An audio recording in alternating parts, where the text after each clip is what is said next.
Hi dear students and friends. Today I am going to discuss about yoga. Yes, YOGA, yoga, which is very important, and I'm going to talk in context with intellectual disability, how you can implement in your classroom, what kind of intervention, what does you mean by yoga, and what kind of things you can do, what kind of information you need to remember while implementing the yoga. So let us start and understand what is the meaning of yoga. First of all, yoga is a Sanskrit word derived from the Sanskrit root yuj, which means to connect, join, or balance. So that is the meaning of yoga. Yoga joins together. So yoga is a way of life. It is not removed from it. It is in us. It is in our body.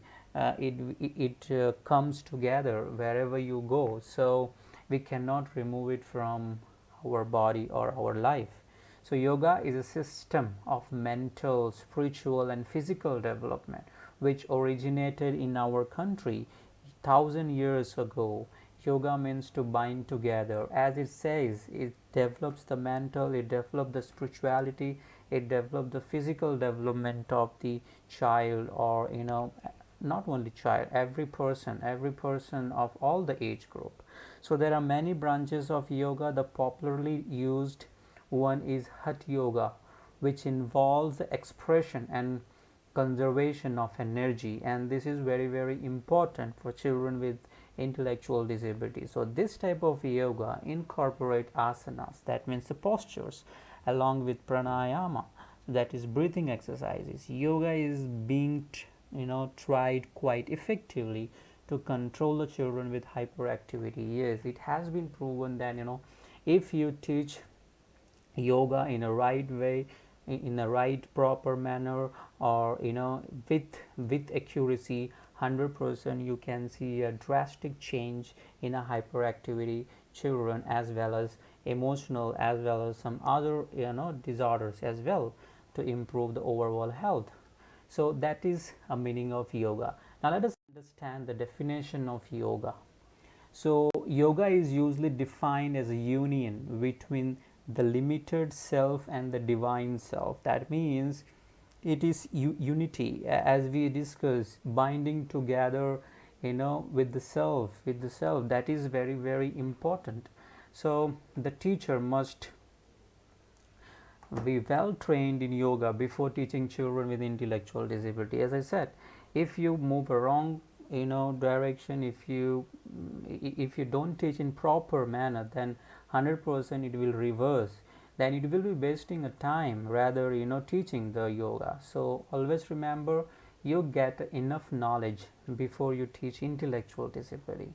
So let us understand a few difference between physical exercises and yoga, because there are a lot of disturbance, and there are a lot of confusion in our mind that the exercise and the yoga is same or different. Let us try to solve this question. See, exercise emphasizes a movement. Okay, see, for example, you go to the gym, you take the dumbbell, you play with that. So that emphasizes, you move your what is a leg, the hand, the chest. So that's a strong muscle where you are trying to modulate your body. So exercise usually involves a number of several bounces, stretches in a given time. As I said, you go to the gym, you do a lot of reps in the gym by taking a lot of dumbbells, by chest, your bicep. So that's your exercise. Usually gives some pain and discomfort. When you go to the gym, you try to lift the dumbbell, and then you will get a lot of pain in your muscle, whatever the exercises you are doing. So you will get some pain and discomfort. When you come back from the exercise, you will say that, oh, my leg is paining, my chest is paining, my hand is paining. So it gives some pain. So exercise stress the development of strength and flexibility. That means you improve your muscle strength, you improve the flexibility in the body. Okay, so that means your exercise. Whereas a yoga is a exercise without visible movement. That means you go under meditation. So yoga stresses on a single slow contraction of the certain muscle followed by the relaxation, not lifting the higher weight and give a lot of pain to your particular body or muscle. So that's not a yoga. So the number of repetition is not increased here in yoga. The duration of the time in which each asana is held increase in accordance with the performance. So yoga stresses relaxation, balance, self control. So that's why you do a yoga, because this is very very important. Even you all guys can just try to close your eyes, just try to sit one place and try to breathe. That will give you a huge amount of relaxation. Okay, that will give you a self control, good mental health. So it's very very important. I don't have words to say that. So let us see objectives of yoga for intellectual disabilities. See, why we do yoga? To improve the general health. Even the intellectual disability have the same probability that they will develop their general health. Yes, they will do that. Then increase attention span. They will increase attention span if you do a lot of yoga, meditation kind of things. They will improve their concentration. Okay, so they will improve the social and communication skills as well. They will try to build their interpersonal relationship. They will try to talk with the the peer group properly. So it reduces the hyperactivity, as we said earlier. So that's very very important objectives. So these are the objectives which has been designed specifically for intellectual disability. And control the seizure. As if you have seen a lot of boys and girls, they will get fits. So suddenly what happens, and we have to give a medicine for a long, so that it gets controlled. But simultaneously, if you try mixing up doing some yoga, it will control the seizure for sure. So that's why it is very very important, and we need to fulfill these objectives. So let us understand the scope of yoga in intellectual disability. See, yoga as a form of physical exercise is being used in the special school for intellectual disability who develop the gross and fine motor skills and to improve the general health. So that is a scope where we can take it and and make the child to do it in the special school. Practice of yoga involves the developing day-to-day strength of children with intellectual disability. Yoga, like pranayama, is usually practiced in a comfortable sitting position. It involves the breathing in, holding the breath, exhalation and retention after exhale. So that has a huge scope. So there are 5 basic positions in which the asana can be performed. That is your standing like this, which you can see, then lying like this. This is very simple yoga where you can practice with your intellectual disability children, and they will even feel better to perform this. And then again, the prone lying is like this way, where you just have to lift your chest and keep your head straight. Then sitting is like see, meditation. And kneeling is like praying to the god. So that's also a yoga. So this is very simple 5 basic scope which you can perform with the children with intellectual disability. That's why it becomes again very important to teach this type of what do you say, positions. So now let us see the intervention. See, a breathing techniques. Let us understand first breathing technique. See, initially demonstrating and providing a physical and verbal prompt is very very important for intellectual disability, because they cannot understand your instruction in one go. So you need to give a physical, verbal, modeling.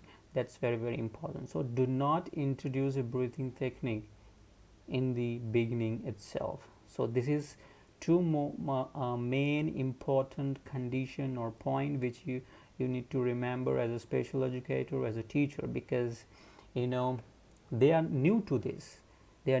So you need to focus this 2 point, keep in your mind. So repeat many times to help him achieve the steadiness in a given posture, because it's not going to work in one way. Allow the students to participate simple asanas regularly at their home, in the school, in the classroom. They try to breathe as usual. So, try to introduce it. Then start with exhalation. Some children may not comprehend when you say breathe out.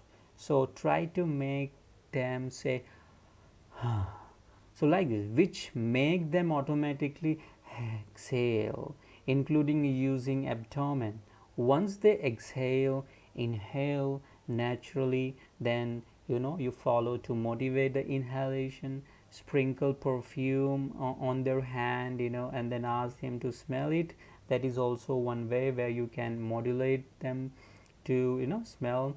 Make learning fun. Okay, so that's very, very important, isn't it? So you need to make the learning fun, make the yoga fun, so that they can understand.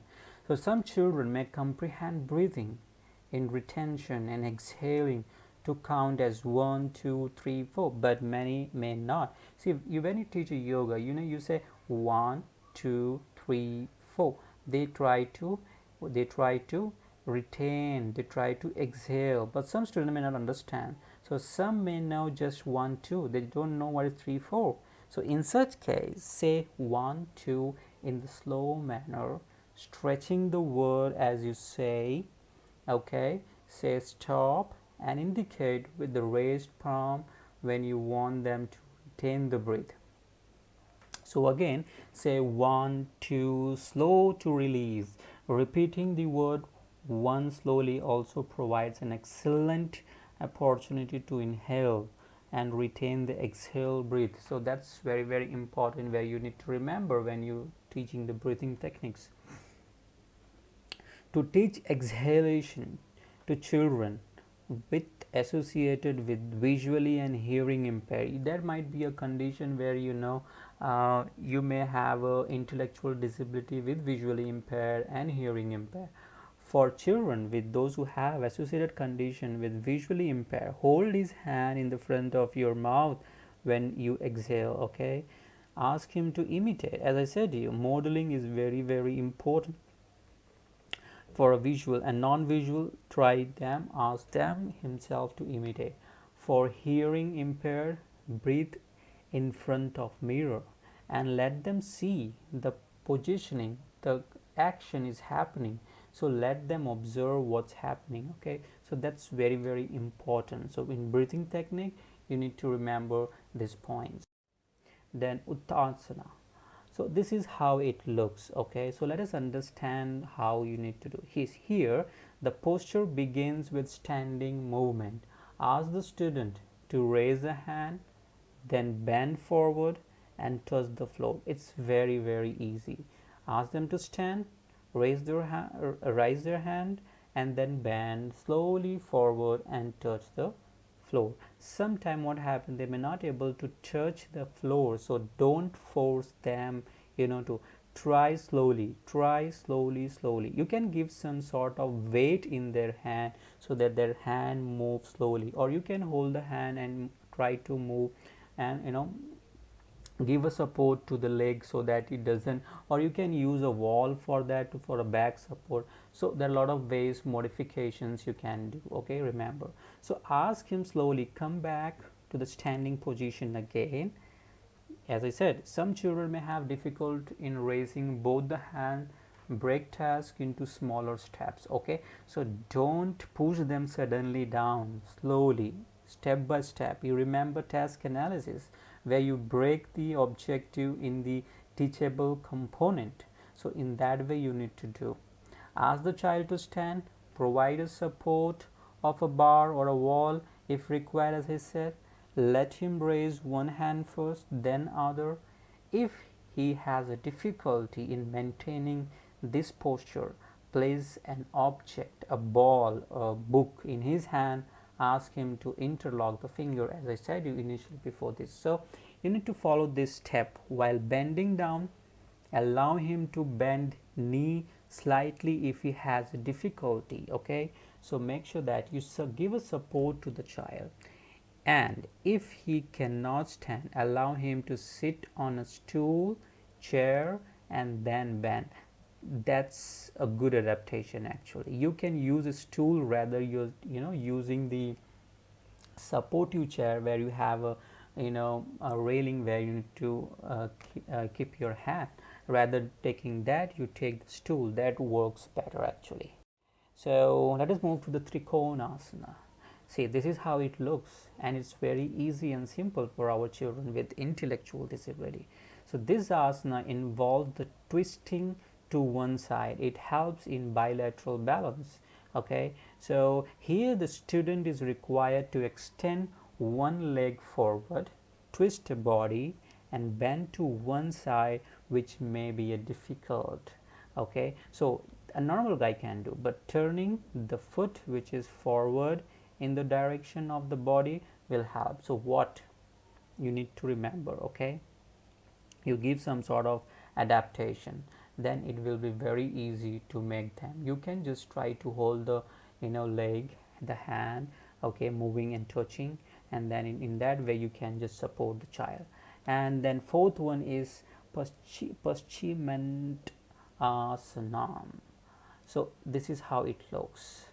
Okay, so sit up straight with the leg extended, raise the hand above our head, then bend forward, touch the toes. It's very simple. Okay, so you try to pronounce it, but I think it is Paschimant asana. Okay, asana. So this is how you do actually. This is very. I haven't I haven't practiced this, but but I know this actually. I know this. I have practiced Trikonasana as well as the breathing one, but I try to do this. So slowly come back to the sitting position again, and if the child is having difficulty, make sure allow them to bend the knee slightly if it is required. It's very easy and simple. I'll try it tomorrow. Let us see. So, and Dhanurasana is like this. Oh, this requires little support to the child. Okay, so lie on the floor, raise hand backward, raise a leg, hold each leg at the ankle with each hand.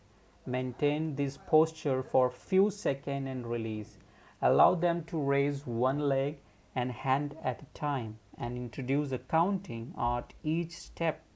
So this may be a thought for children who are high functionality. As I said, this might be difficult, but it is possible for high functioning, maybe for a mild or borderline intellectual disability, because it requires a lot of eye-hand coordination, where and a lot of abstract thinking to hold it. So, and a good physics. So alternate counting by student and teacher will help to maintain the student interest. That's quite true. So counting aloud while bending forward also facilitate exhalation. So make sure that try to give such things.